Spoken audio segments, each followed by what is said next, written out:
Above the city, something appears in the sky. It's almost like a star. But it's not. It's bigger, brighter, and it has a long pale light stretching across the darkness. Unnatural. Almost like a blade hanging above the city. Night after night it returns. An omen. And it wasn't alone. During the great festival of the Passover, the city's full of pilgrims. In the middle of the night, something else strange occurs. In the middle of the temple, a sudden light bursts. Not a torchlight, not fire. Something otherworldly. A light so intense, it makes the inner temple appear like it's daylight. And soon after this, something else happens.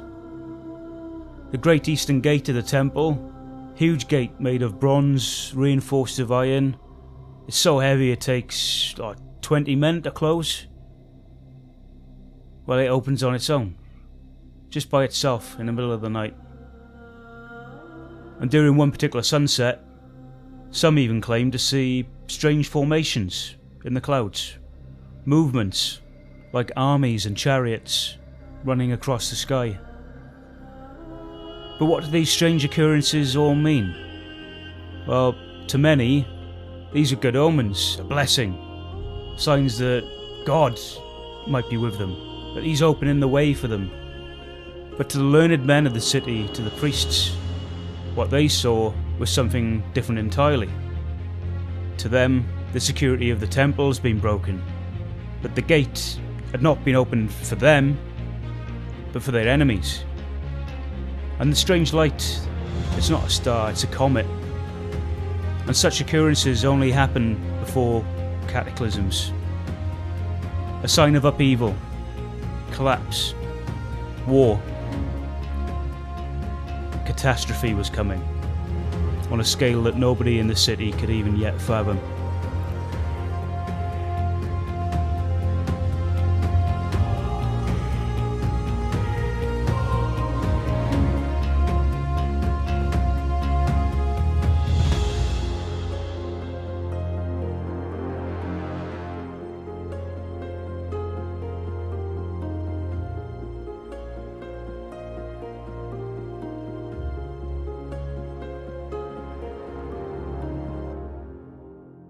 Hello, welcome to History's Darkest Hours with me, Sean James. This episode is the first of a three-part series in Ashes of Zion, which is a series about the Great Jewish Revolt in Judea. Now, this is a story with everything. The struggle of a people. It's a story of power, of faith, of desperation. And it's brought together also vividly by the ancient historian who witnessed most of these things at the time. And it shows the brutality and the suffering of a people on a scale that's hard to comprehend and to put into words. It's not a story that I chose lightly, and this story, this is a turning point that will shape the course of history, of religion, and the identity of a people for thousands of years. So with that, we'll get started. The year is 66 AD, and the city we just described is, of course, Jerusalem, which sits in the Roman province of Judea. And the object in the night sky that we just described, well, modern experts believe that was most likely Paley's Comet, which was also, by the way, recorded by Chinese astrologists in the same year. So Rome, at this time, stands at the height of its power. I mean, in the future it will go on to absorb more land into the empire by area.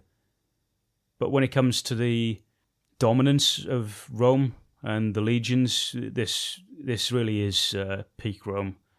And don't get me wrong, by this stage, the empire stretches from Britannia to the deserts of North Africa, from Spain in the west to the river Euphrates in the east, modern-day Syria, Egypt. all under the empire. Rome's old nemesis Carthage, well, they were destroyed long ago. The Greeks' successor kingdoms have all fallen, the last being Egypt, which is now a Roman province. Only the Parthians in the east and the Germanic tribes of the north really pose any real threat to the Roman Empire. Augustus, the grand architect, well, he's been dead for over half a century. And by the 50s, 60s AD, you've got groups of Christians, communities popping up in the eastern Mediterranean, followers of Jesus of Nazareth. And Rome is probably already the largest city, at least in the Western world, perhaps the world, home to over 1 million people. So yeah, it's an empire of staggering scale. And yet, in one corner of this empire stands a city far older than Rome itself, a city whose history stretches back over 1,000 years or more. And to tell a story of this city would take a lifetime, but this is, of course, Jerusalem. Jerusalem, it wasn't one of Rome's greatest cities. Under normal circumstances, it may have held between 80 and 100,000 residents. A respectable size, but hardly Alexandria in Egypt or Antioch in Syria. But what Jerusalem lacked for in scale, it made up for in significance. Pliny the Elder later wrote, it was by far the most famous city of the East. I mean, this was the spiritual centre of Jewish life on earth. And several times a year, especially during Passovers, the city transformed. The population swelled. You had pilgrims streaming in from all over the Roman Empire and beyond that. Pilgrims coming from places such as Syria, Egypt, Babylon in the east, from North Africa, even from Rome itself. They came to sacrifice, to celebrate, to remember a story far older than the empire that now ruled them. So the land we're talking about, it's gone by different names over the years. Judah, Israel, often divided into different regions. You have Galilee, Samaria, at times unified under one kingdom, at other times fractured. But we'll call this land, as the Romans did at the time, we'll call it Judea. Now, Jerusalem at this time was home to something absolutely extraordinary. At the heart of the city rose the temple, which itself sat on a huge, what we call a Temple Mount complex. Now, this was vast, 36 acres in area. So to put that into perspective, that's about 20 modern football fields, or soccer fields for any of our American listeners. So that's roughly 150,000 square meters. Now, to put that into perspective, that's larger than the Acropolis in Athens. If any of you have been to Athens, it's quite a sight to look up at the Acropolis, and this was even bigger than that. It was bigger than the Roman Forum. So you can imagine quite a sight. The Roman historian Tacitus, in his works The Histories, describes it. The temple was built like a citadel, with walls of its own, which were constructed with more care and effort than any of the rest. The very colonnades about the temple made a splendid defence.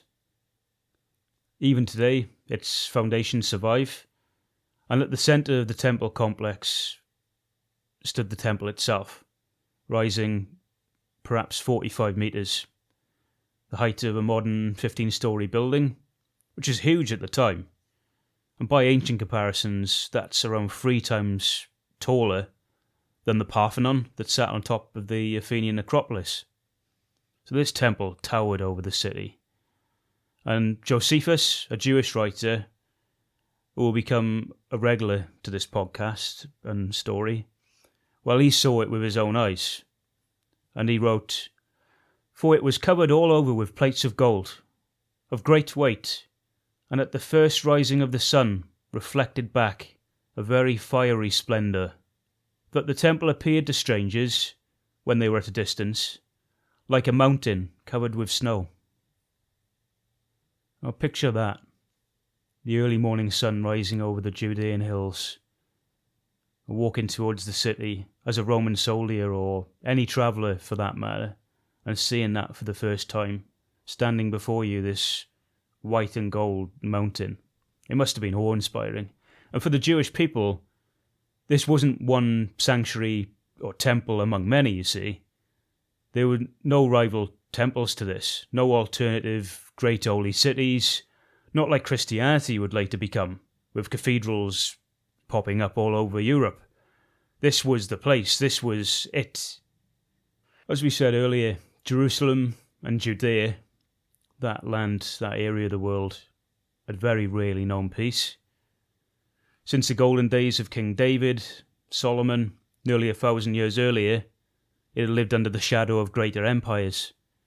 The Egyptians, the Assyrians, the Babylonians, the Persians, more recently the Greeks, and now the Romans. So foreign rule wasn't new here.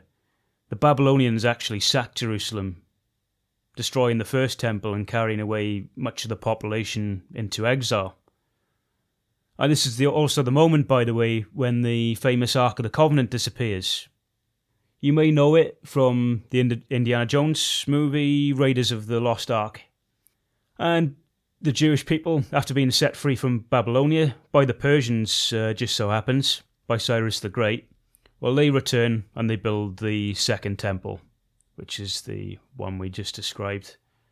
Later, after Alexander the Great kicked in the door of the Persian Empire and died prematurely, Judea becomes a pawn between the rival Greek successor kingdoms, the Ptolemies in Egypt and the Seleucids in Syria. In the 2nd century BC, the Judeans do actually rise up against the Seleucids, and they actually manage to throw off foreign rule for over a century. But by 63 BC, the Mediterranean world was changing.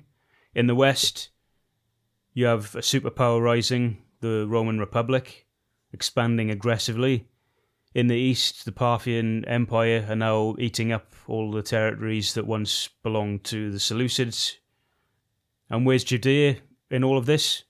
Well, it's caught in the middle. And then comes a familiar pattern that repeats itself through history. Internal rivalry within a royal family. In this case, two brothers fighting over the throne. So you had Hyrcanus and Aristobulus. Neither side strong enough to win. So what do? You look for support. You look for somebody bigger than your brother. Or you go and look for the playground bully, and you try and get him on your side to fight your battle for you. And that's sort of what happens here. Both sides go to who? Well, they go to the Roman Empire.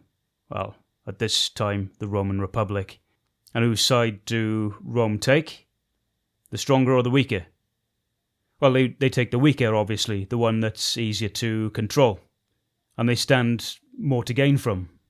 In 63 BC, the Roman general Pompey marches east, he intervenes in the dispute, lays siege to the city falls, and what happens next?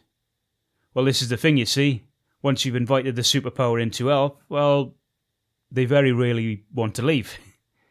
So from that moment on, Judea was no longer fully independent. It stood beneath Rome's shadow, and Rome would now call the shots and decide who ruled. So what was Rome's solution? Well, their solution was client kings. So client kings, they are local rulers who kept order, but ultimately they answer to a higher authority, in this case, the Roman Republic. And in Judea, the most famous of these kings would be Herod the Great. Herod was ruthless, paranoid, calculating, a very efficient and accomplished ruler, but he had a means of being that way. This is the same Herod, by the way, made famous in the Gospel of Matthew for the slaughter of all the young infant children in Bethlehem. is something that you wouldn't put beneath Herod. I mean, this is a man who murdered, put to death his own sons. His own wife was executed. Close allies executed to maintain his grip on power and through paranoia. And yet, the same man transformed Jerusalem and Judea.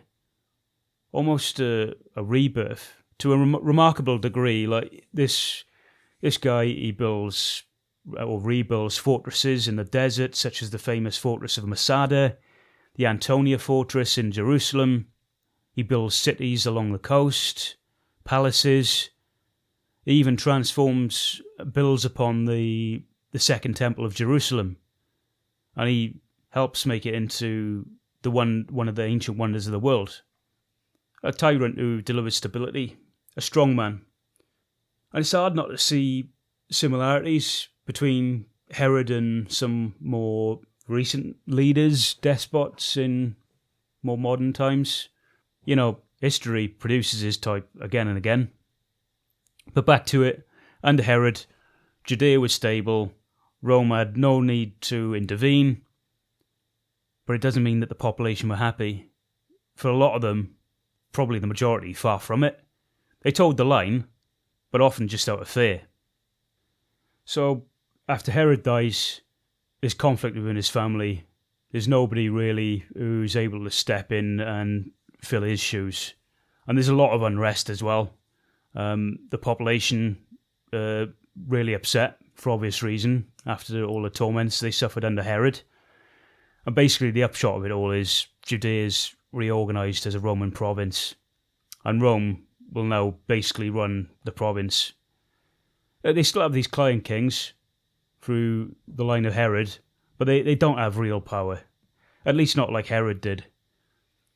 And this changes the situation because even a flawed client king, however ruthless he may be, rules with instinct. It's the country of his people, his nation.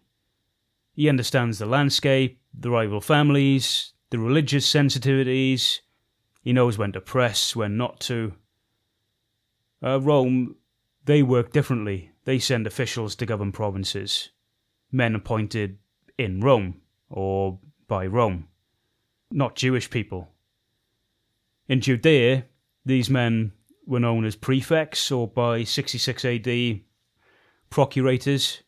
Essentially, these are governors at a local level, and they were responsible for collecting taxes, maintaining order, and seeing it that Rome's interests are enforced. One of these officials is famous, a man by the name of Pontius Pilate.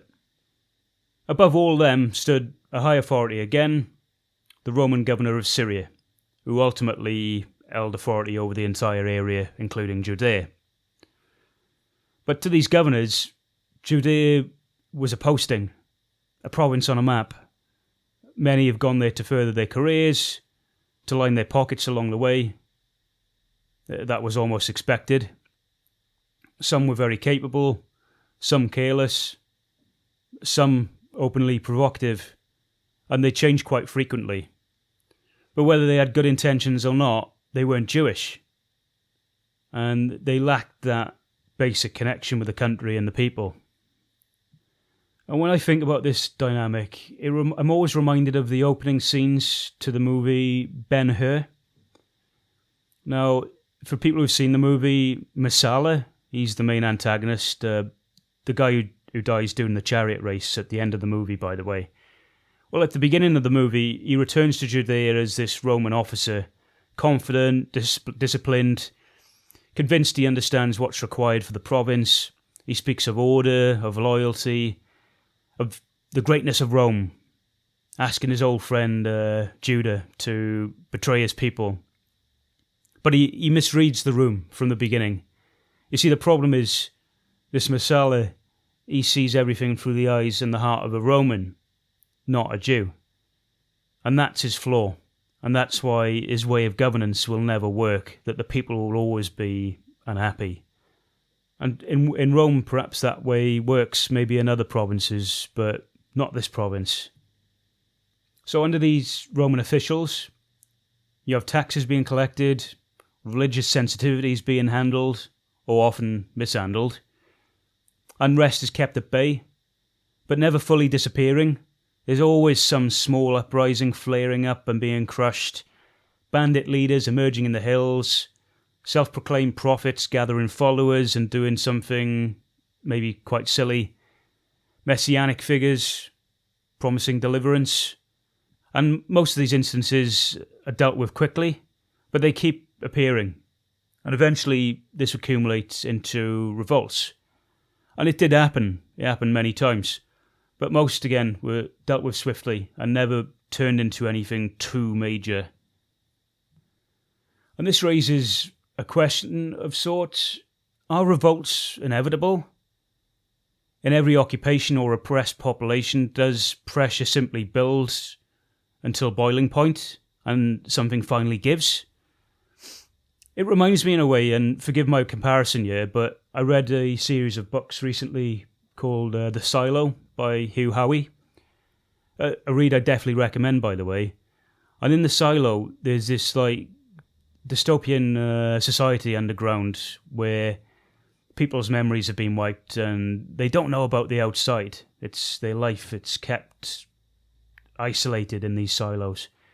But no matter how controlled everything seems, every few generations an uprising will occur. As if rebellion isn't by accident, but as if it's a cycle. As if people simply refuse to stay contained forever. As if whatever circumstances are thrown our way as a people, subjugation, it's not natural and it will accumulate in revolt. Was Judea like that? Or did this particular people have religious beliefs, memories, history, their history of survival, of fighting, of escape against the odds? Did their history and story make them more prone to uprising than other nations that were conquered? Such as the Greeks or the Egyptians, for example, who were also absorbed into the Roman Empire. Or was this coming explosion not inevitable at all, but simply the result of specific mistakes and injuries made by just a few specific men? And that any population, doesn't matter if they're the Judeans, the Jews, the Egyptians, the Greeks, having been in the same circumstances, would they have responded in exactly the same way? Roman writers like Tacitus noted the reputation of the Jewish people as being fierce fighters and a turbulent people to control in an empire. Even the previous empires, the Assyrians, the Greeks, that they always had some trouble with Judea. But the thing is, every Judean alive in 66 AD was born under Roman occupation. There won't be one Jew alive in 66 AD who wouldn't remember life before the Romans. In any case, by the mid-1st century AD, Judea wasn't at peace with Rome, and nor was it with itself. And all it would take now is a major incident, a spark, or, in this case, the wrong governor, to come and fan the flames. So as we said, governors came and went. Some were heavy-handed, some out of their depth, some did an okay job. There were small incidents in Roman eyes that were huge incidents to the Jewish population, and sometimes these misunderstandings resulted in some shocking atrocities. On one occasion, a Roman soldier mocked pilgrims during Passover, and this accumulated in riots leading to thousands dying. Another event happened where a Roman soldier tore up a copy of a Jewish scroll in public, and the Roman governor at the time, he actually executed this guy just to calm the crowd. And also, apart from the Romans, you've got a new kind of violence emerging inside Judea and Jerusalem itself.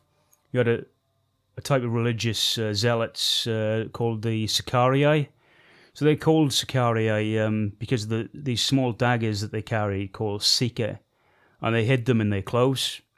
And basically they'd slip through crowds, during festivals, during busy times, and they would target collaborators, like people who worked with the Romans, the establishment, that sort of thing. And they did this often in broad daylight, and then they just vanish into the panic, blending into the crowds. Meanwhile, tensions also simmered between mixed populations. Oh, this area has been colonized many times. Like we just spoke of earlier, the Greeks were the more recent superpower, so you had these Greek colonies, or Greek part of the cities, and cities such as Caesarea, which is on the coast. Well, you had Greeks and Jews clashing there. And by the spring of 66 AD, patience had run out, because Rome had sent a man that would push the people beyond their limits to breaking point. And his name is Gessius Florus. And Gessius Florus, even by Roman procurator standards, he's very bad. He's not the one you want. I will let the historian Josephus' judgment, which is very damning, explain. The crimes of Albinius, who's Florus's predecessor by the way, for the most part were at least perpetrated in secret. Gessius Florus, on the other hand, parades his outrages upon the nation to make gain out of individuals seen beneath him. He stripped whole cities, ruined entire populations, and almost went to the length of proclaiming throughout the country that all were at liberty to practice brigandage, robbery, on the condition that he received his share of the spoils. So yeah, not a great guy. A bit of a rogue, to say the least. In Jerusalem, a young priest named Eleazar ben Ananias, who happens to be the son of the high priest Ananias, takes a radical step that will have enormous consequences. Eleazar, he persuades his fellow priests to stop offering the daily sacrifices made on behalf of the Roman emperor. Now, these sacrifices have been routine, symbolic acknowledgement of Roman rule. But why had this stopped? Well, confidence in Roman justice had recently collapsed. And here's why. In Caesarea, things had boiled over there. And on this occasion, some Greek youths sacrificed birds outside a synagogue, deliberately to insult the Jewish citizens there. Now, Josephus tells us that the Jewish leaders, well, they go to Gessius Florus, and they even present him with a large sum of money, say, hey, this is for you, can you please secure our protection, look after our interests, that sort of thing. Help us in this dispute.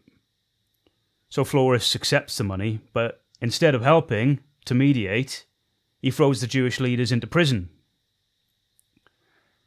Now, in my mind's eye, if this was a movie, Florus would be the main villain, of course, but he'd be played by an actor, say, Jason Isaacs, who plays this sadistic English colonel in the movie The Patriot, where he plays alongside Mel Gibson. He doesn't hesitate at collective punishment, at executions. Only this time, he's on horseback as a Roman, not as an English colonel. And you know, if you're not one of his, you need to stay well clear. You need to stay out of this man's way. Any interaction, under any circumstances, is just best avoided. To complain about anything, he'll only make matters worse. A man who smells weakness and will take advantage. The type of person who will fill you with dread, make your stomach sink when you see him arrive.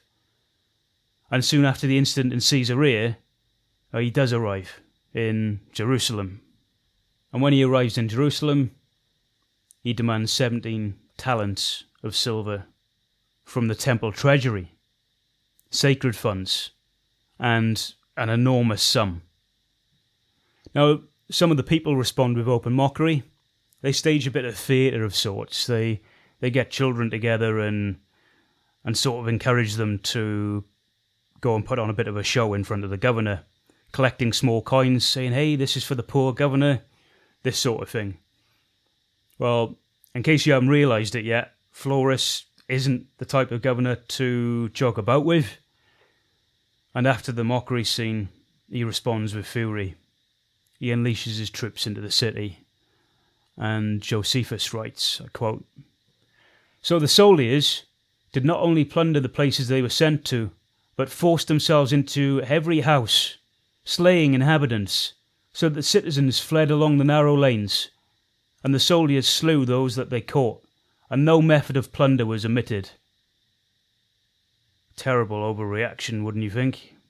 Around 3,600 people actually were killed that day. Men, women, children. Josephus continues, "And what made this calamity the heavier was this new method of Roman barbarity, for Florus ventured to do what no one had done before, that is, to have men of equestrian order whipped and nailed to the crosses before his tribunal."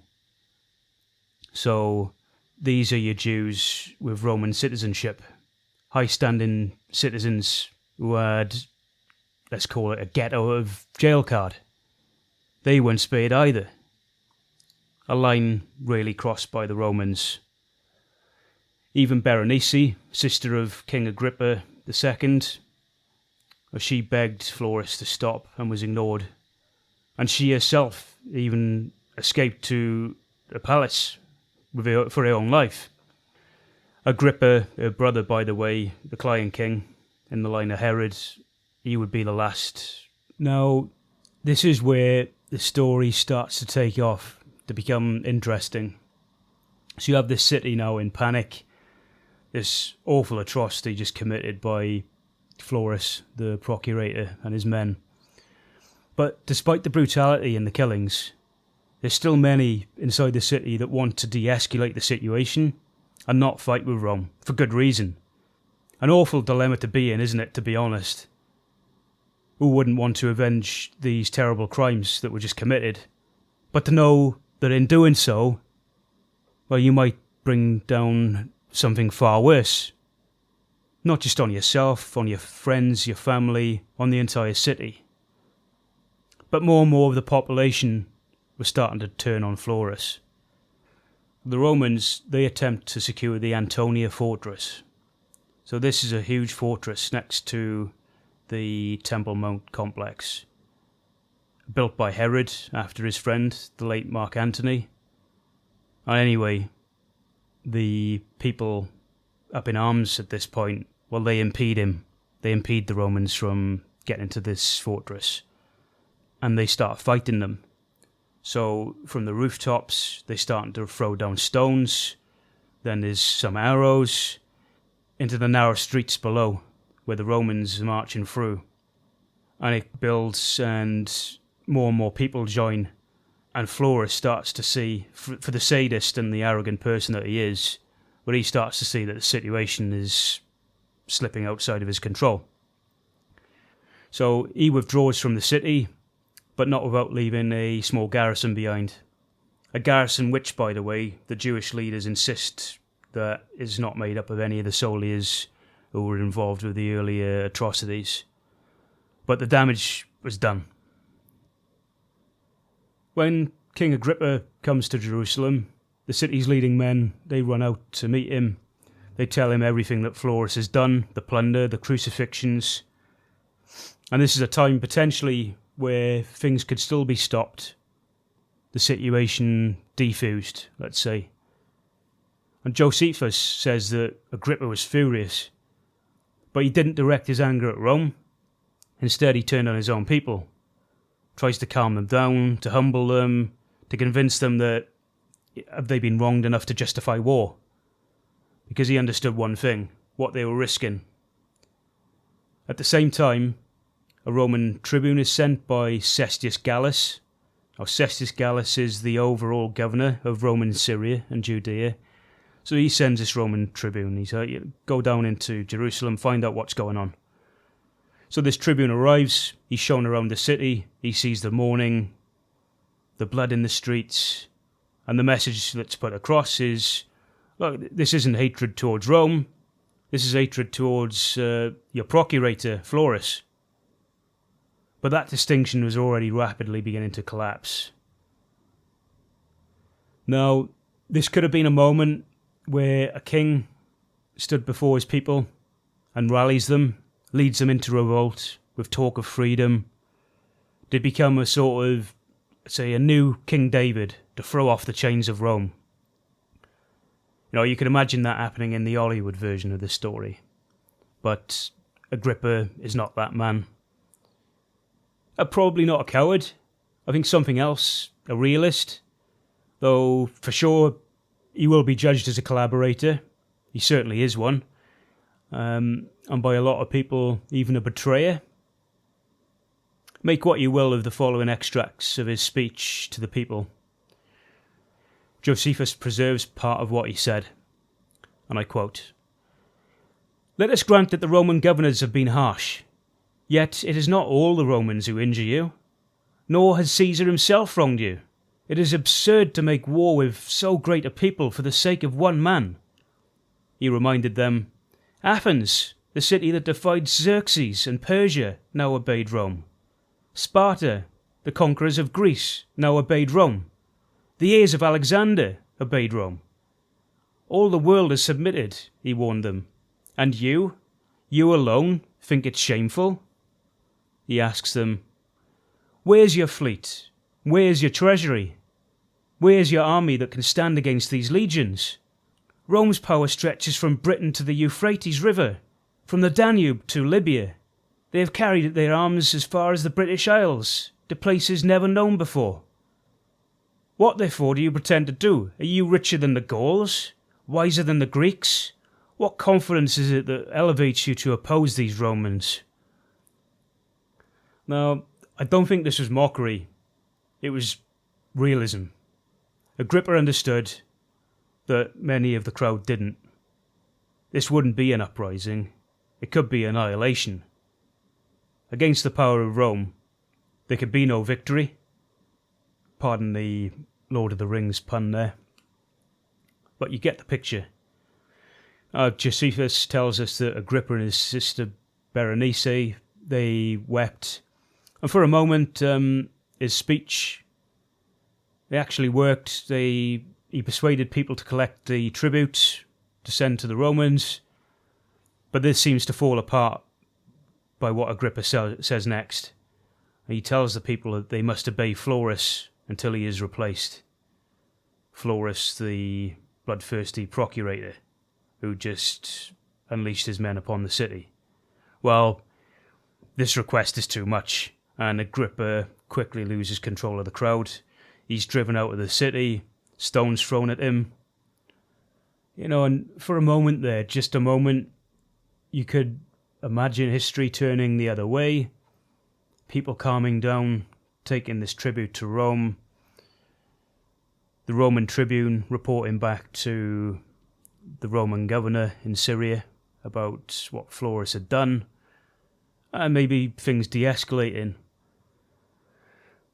But that moment's passed, and for now, it no longer matters. Rage has taken hold, calmer heads didn't prevail, and they can't stop what's about to be unleashed on the city. Now, the young priest Eleazar, who we mentioned earlier, the son of the high priest, who stops the customary temple sacrifices on behalf of the emperor, well, this act is hugely significant in the Jewish Roman world. It's in effect a declaration of war. And Eleazar and his followers, they are only getting started. But it's not just them. It's only the beginning, and across the city you've got different factions starting to form, groups of men beginning to arm themselves. And on the other side, many of the citizens of note, high priests, various factions who disagree with the fighting, they're still hoping for peace.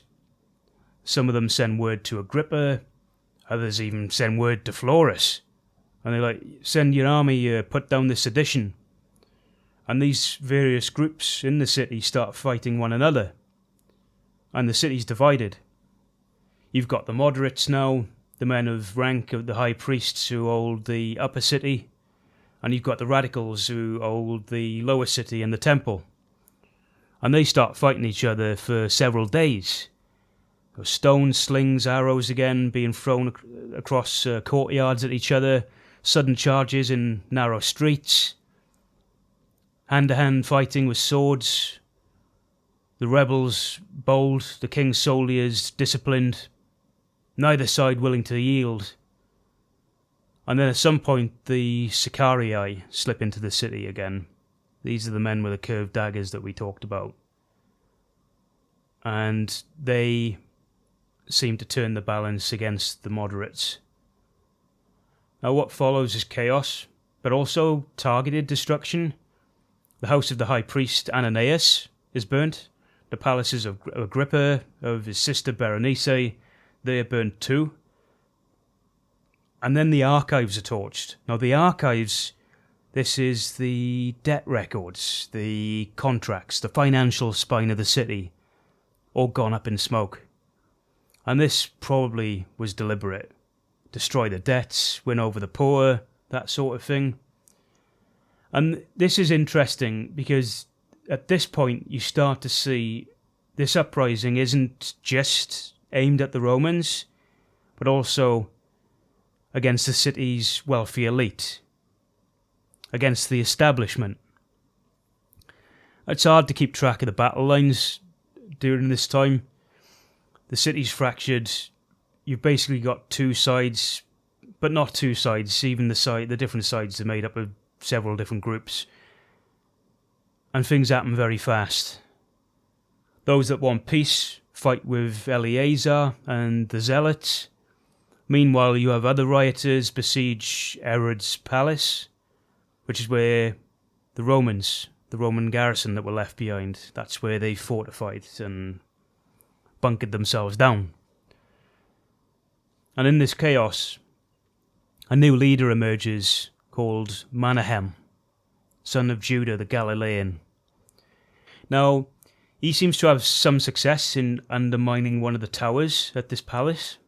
So undermining, this is where you build a tunnel under the walls, you prop it up with foundations, and you basically light a fire. The tunnel collapses, and so does the wall above it. Quite common in ancient and medieval warfare, but quite something for, let's say, common citizens to do.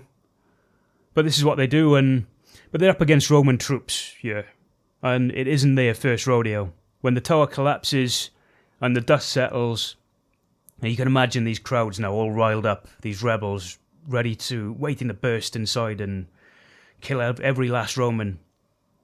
But when the dust clears through the collapsed wall, the Romans have already built a temporary fortification inside, anticipating the collapse. Still, they're cut off, no reinforcements, and the remaining Roman troops, they decide to withdraw themselves to 3 large towers alongside one of the walls. Josephus, he describes how Menahem's rebels slew many of these Romans as they made their escape. And you can picture them in this hostile city, a city that's completely alien to them at this point, fleeing through the narrow streets, being hounded all the way to these towers. And these Romans, if they try to pick up some stragglers, well, they risk being surrounded and massacred. And the stragglers, they are massacred. But the majority of them get to these towers. The high priest, Ananias, Eleazar's father, well, he's caught hiding out in an aqueduct. And along with his brother, they're both killed. Now, Josephus doesn't specifically name who was responsible for killing Ananias, but he does write, I quote, "Now that they had overthrown the places of strength, and the death of the high priest Ananias, Menahem was so puffed up that he had become barbarously cruel, and as he thought he had no antagonist to dispute the management of affairs with him, he was no better than an insupportable tyrant. Now, Manahem's arrogance of success would be short-lived. Eleazar and his group of zealot followers, well, they're concerned that Manahem's becoming a tyrant as well. And they're already fighting to push the Romans out of the city at this point. The last thing they wanted was to have the Romans replaced with this Manahem guy, swanning in, taking over. So they decide to act. Manahem and his followers, at some point they visit the temple to worship, and at this point they're all wearing shiny armour, royal clothes, like conquering heroes. And Eleazar and his party fall upon them. Josephus writes, "Now Manahem and his party made resistance for a while, but when they perceived that the whole multitude were falling upon them, they fled which way everyone was able. Those that were caught were slain, and those that hid themselves were searched for. A few there were of them who privately escaped. Among them was Eleazar, the son of Jairus." Now this Eleazar would later become leader of the Sicarii. So this is the radical zealots with the daggers that we talked about. And at the famous fortress Last Stand at Masada, he would be the leader. That's a story for another day, but an interesting bit of trivia there. Josephus continues, "As for Manahem himself, he ran away to a place called Ophla, and there lay skulking in private. But they took him alive, and drew him out before them all. They then tortured him with many sorts of torments, and afterwards slew him." But as we'll find out, taking out this one leader of a faction would make very little difference at this point. The city's already beyond divided and fractured. But with Manahem gone, attention turns back again to the trapped Roman soldiers. Metellus, the commander of the Roman troops, understands the situation that they're in. His garrison is surrounded, many already dead, the city in open revolt, and there'll be no relief. So he sends a message to Eleazar to ask for terms. So what he says is the Romans were willing to lay down their arms, but only in exchange for safe passage out of the city. And these terms are agreed upon. Oaths are sworn. And you can picture the moment. The Romans may be a little uneasy. Okay, do we lay down our swords first? Okay, we'll go ahead. We're going to lay down our swords now. Are you sure they're going to open up the gates? They're going to let us out? Yeah, it's all been agreed. So they start stacking up these their shields in piles, throwing their swords on the ground, and then waiting. And you can feel their hearts stop when the gates don't open. Well, Eleazar, he's made a different choice. In one of these moments that you can't turn back, instead of honouring the agreement, he orders the attack. His men surround the disarmed Romans and begin slaughtering them. Josephus writes, "They, the Roman soldiers, neither defended themselves nor begged for mercy. They only cried out at the betrayal." He later describes this moment, this act of barbarity, that it's a terrible omen for the Jewish. And this is the moment that the city had sealed its fate. At this point, you have to wonder, what did Eleazar, his followers, and any of the other men who've taken part in this uprising, what do they realistically hope to achieve? And by the way, I'll start referring to them collectively now as rebels. Though of course, one man's rebel is another man's freedom fighter. But it's easier to now address them collectively, as there's so many different groups. So we'll call them, as the Romans probably would have, rebels. Did they intend to drive the Romans out of Jerusalem? Or did they already have higher expectations at this point, bigger aspirations, maybe to retake their entire land, perhaps? Or had they just simply overreacted in the heat of the moment with the anger, seen red, without any thought of a solid plan? laid out? Did they hope for deliverance from God?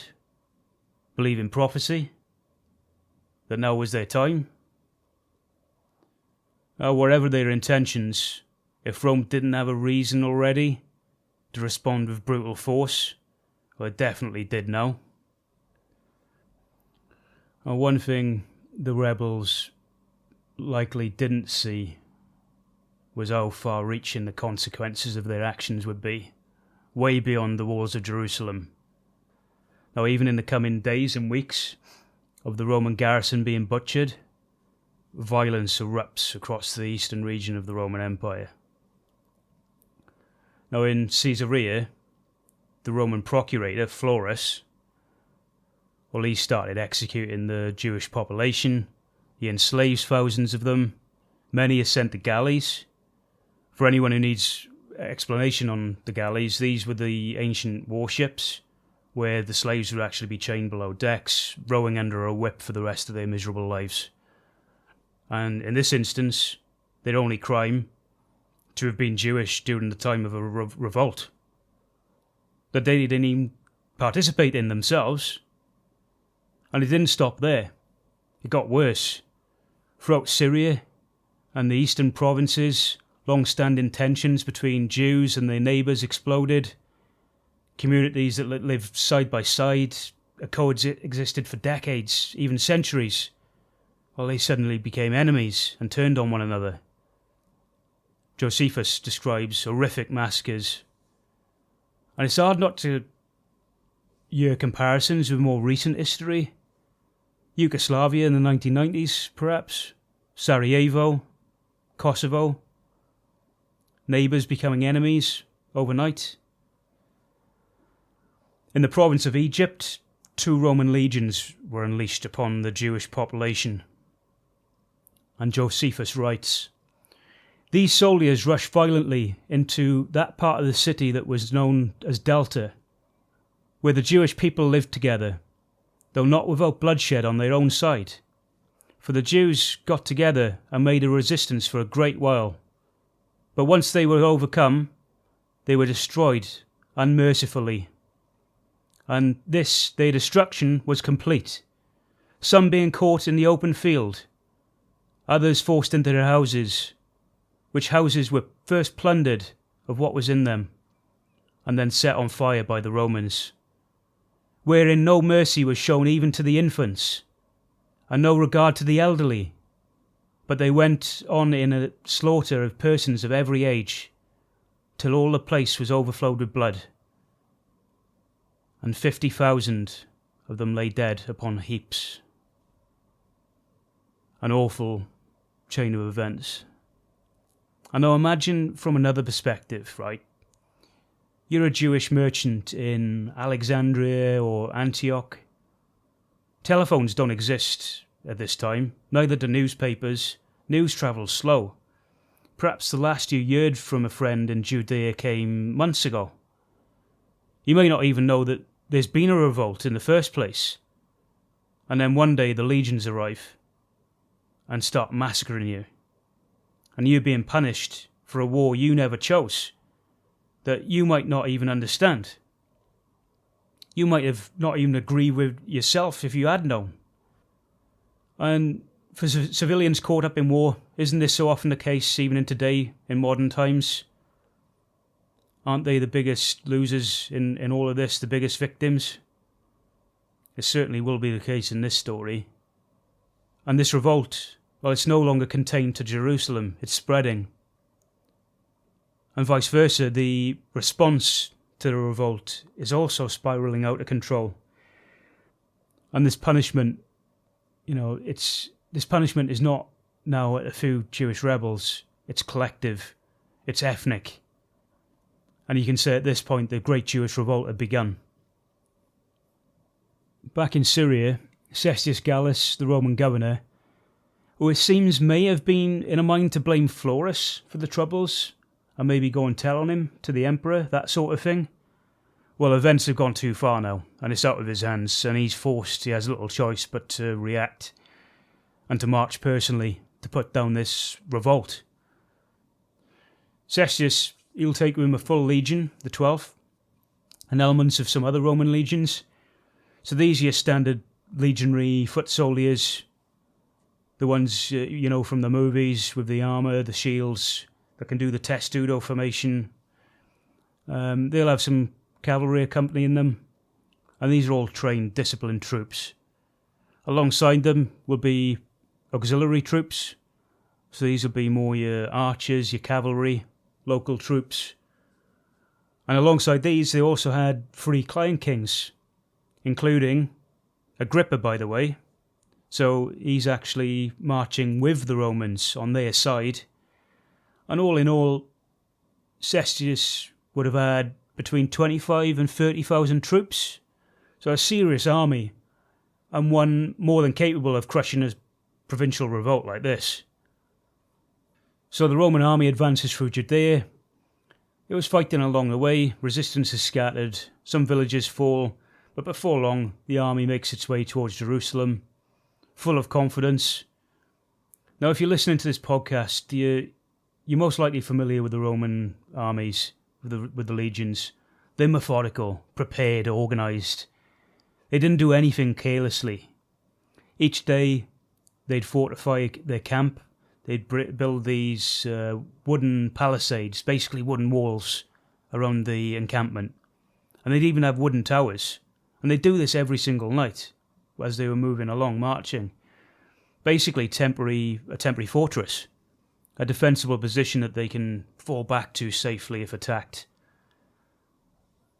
And as they prepared their camp near Jerusalem, something unexpected happens to them.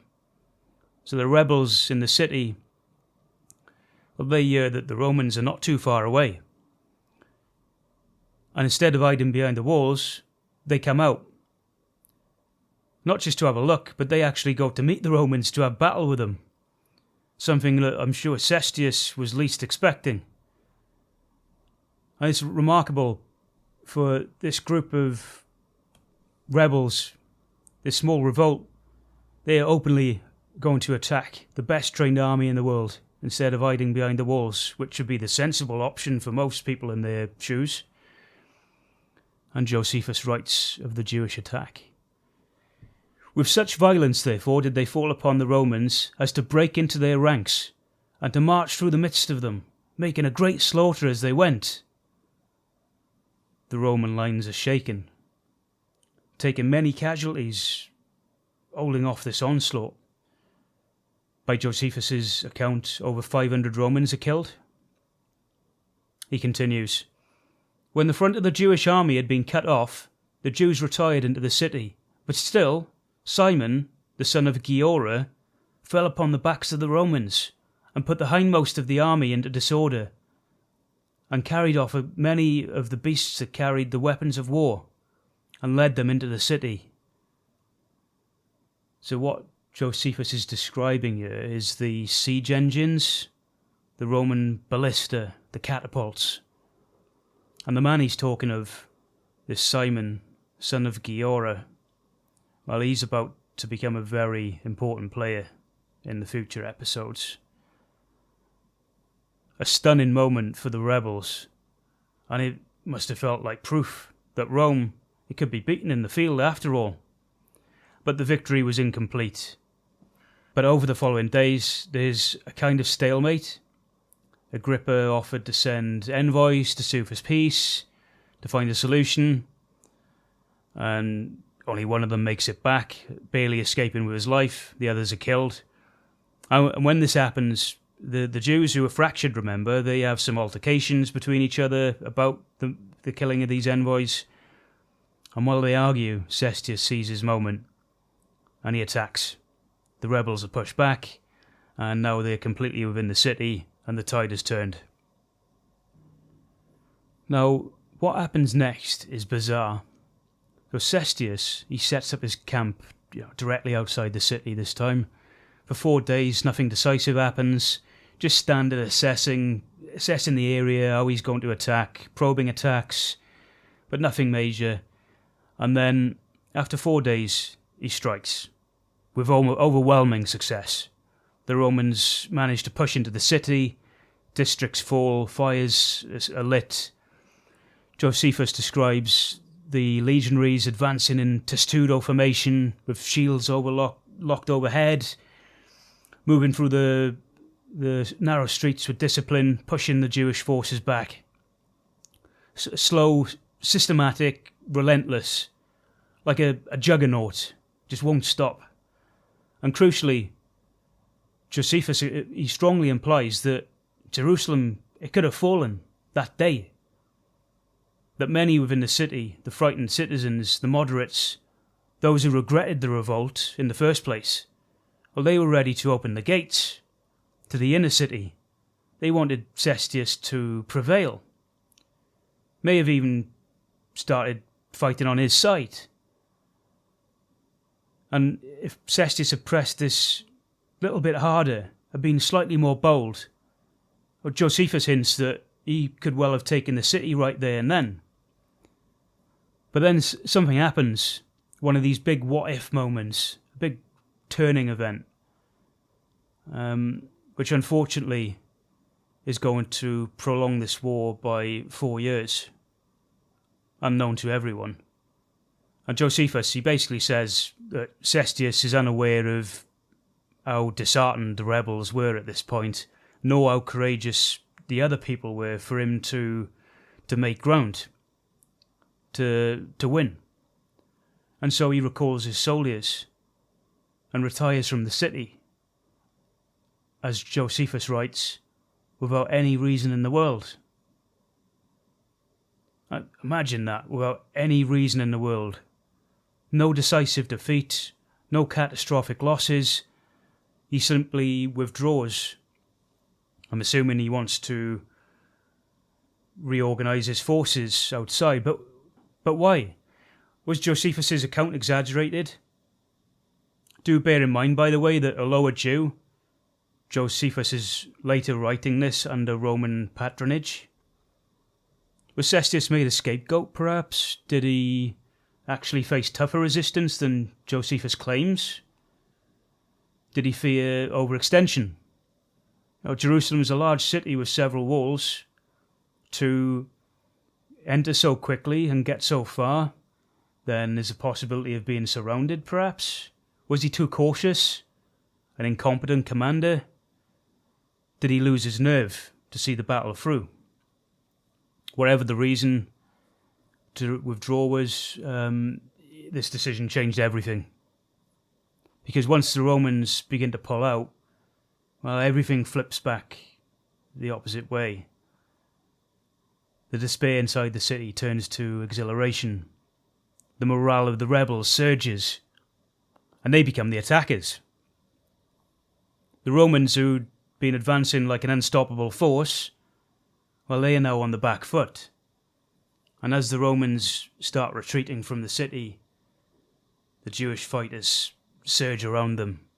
They harass the Romans, not in a set-piece battle, but in waves, skirmishing, hitting the rear guard.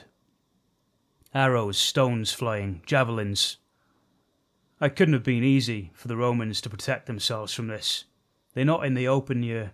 They're in a city, slowly retreating backwards in narrow streets, having missiles rain down upon them from above, fighters running at them, taunting them all the way. And these Jewish warriors striking fear into the rear guard, picking off the stragglers. So Cestius withdraws his army back to their camp for the night. The next day, he continues withdrawing, and the Roman army, which only hours earlier had been on the verge of ending the revolt, is now slowly being picked apart by the lighter Jewish soldiers. So these Jewish fighters, by the way, well, they didn't wear for the most part at least, they didn't wear the heavy armour that the Romans had. They were armed much more lightly. They very light armour, if any, small shields, javelins, slings, bow and arrows, this sort of thing. So not great for getting up close and personal in a fixed battle. But for harassing and skirmishing a retreating enemy, perfect. Perfect for attacking while keeping out of arm's reach and being able to run back when you need to.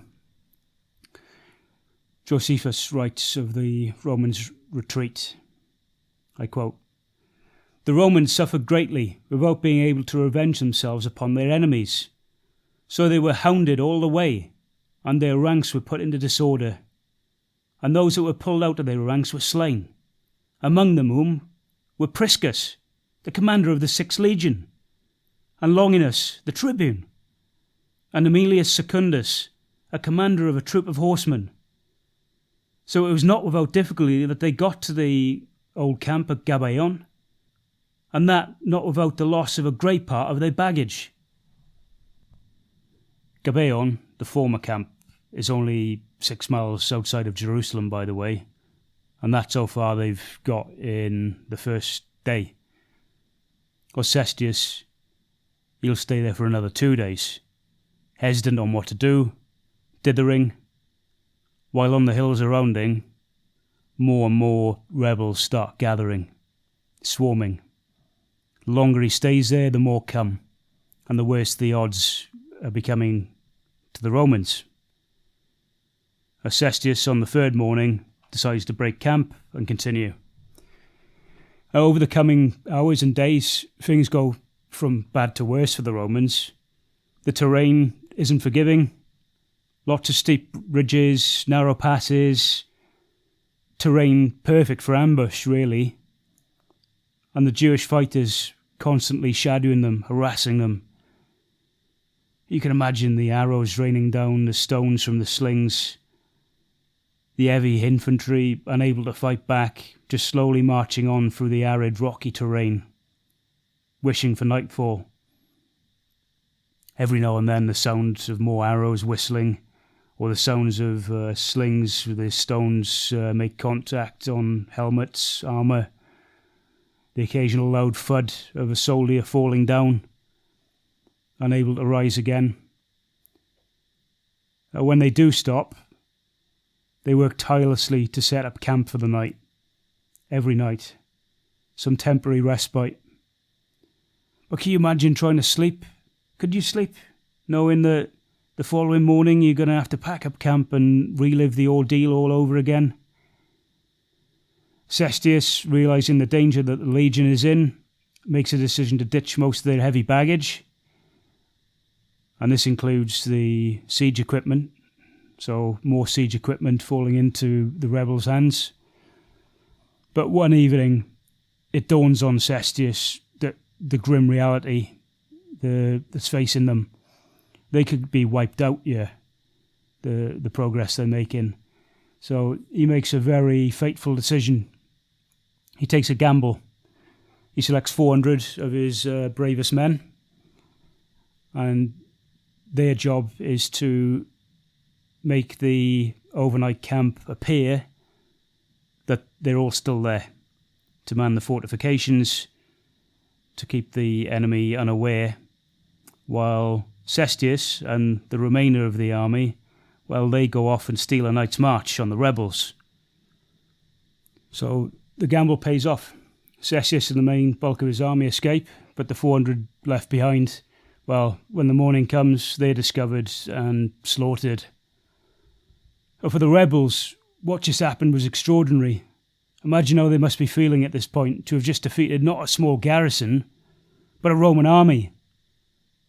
And not just defeated them, but driven them out with their tails between their legs. You have to wonder, in that moment, what was their belief, their confidence? This must have pumped them up a lot, and for a lot of the undecideds in Judea and the city, this might have been the moment, well, they thought, oh, no, things don't look so bad. These Romans who have this reputation, they've just been beaten. Perhaps the rebels were right all along.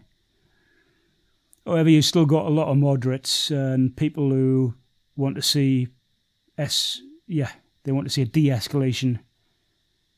And some people like Josephus would say maybe the rebels are still being very short-sighted. But the thing is, Josephus, he'd actually already been to Rome at this point. He'd been there previously, he'd seen the might of the empire, he knew what force they could bring to bear upon a small nation like Judea. In Jerusalem, the mood has changed. What had begun as a desperate situation with Florus and a reactionary now felt like victory. A provisional government was set up of sorts. Still very fractured, but it was there nonetheless. Even Josephus, who was on the fence, decided to throw his lot in with his country, with the Judeans, and he was appointed commander and sent to Galilee, a region in the north. But while celebration and new governance took shape in Judea, far away in Rome, well, the news landed rather differently. The empire had just suffered a humiliating defeat. A Roman legion had been defeated by provincial rebels, not even a rival power. I mean, it's not like the Parthians had just defeated them. This was just a provincial revolt. The emperor at this time was Nero. Josephus tells us, when Nero was informed of the Romans' ill success in Judea, a concealed consternation and terror fell upon him, although outwardly he maintained a show of confidence, and said that what had happened was owing to the negligence of the commander rather than the valour of the enemy. Yet did the disturbance in his soul plainly appear, in the anxiety he now showed to recover his affairs. So in other words, Nero, well, you have to understand, he's a bit unhinged, and thinks of himself as divine, almost a god. Even he's shaken, and he can't let this go unresponded. But who will he send? Nero's not a lead from the front kind of emperor. He needs a soldier.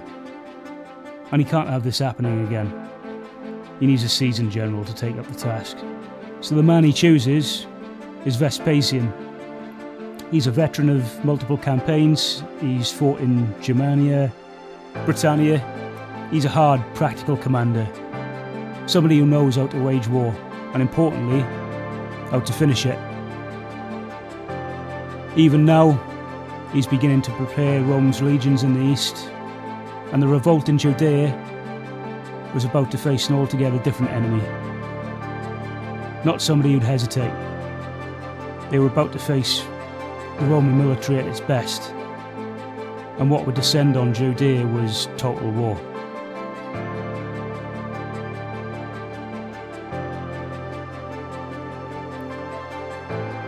And that wraps up episode 1 of Ashes of Zion, the first in a 3-part series on the Great Jewish Revolt. Please do consider subscribing and sharing with others.